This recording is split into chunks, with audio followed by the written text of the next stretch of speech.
Hallo en welkom by hierdie video oor verwantskappe in databasisse, die verbindings wat definieer hoe tabelle aan mekaar skakel en hoe data interaksie het tussen verskillende entiteite.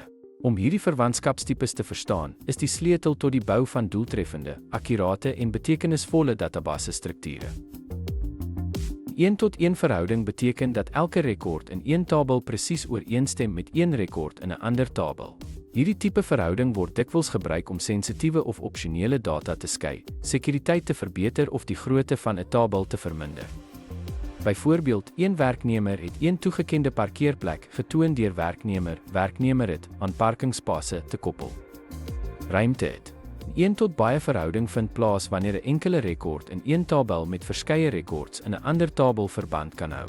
Dit is die mees algemene verhoudingstipe wat in transaksionele stelsels voorkom. Byvoorbeeld, een kliënt kan baie bestellings plaas, verteenwoordig deur kliënt het, te koppel aan bestelling het, kliënt het.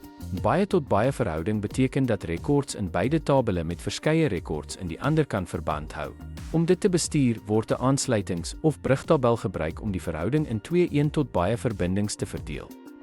Studente kan byvoorbeeld vir baie kursusse inskryf, en kursusse kan baie studente hê, geïllustreer deur student het, en goursheid, te koppel deur student het, goursheid. En dit sluit ons blik op databasisverwantskappe af, van 1-tot-1, na 1-tot-baie en baie tot baie. Elke tipe speel 'n belangrike rol in hoe data gekoppel, gestoor en verkry word. Deur die regte verhouding te kies, verseker jy dat jou databasis werklike interaksies weerspieël en sterk, doeltreffende ontwerp ondersteun. Dankie vir die kyk.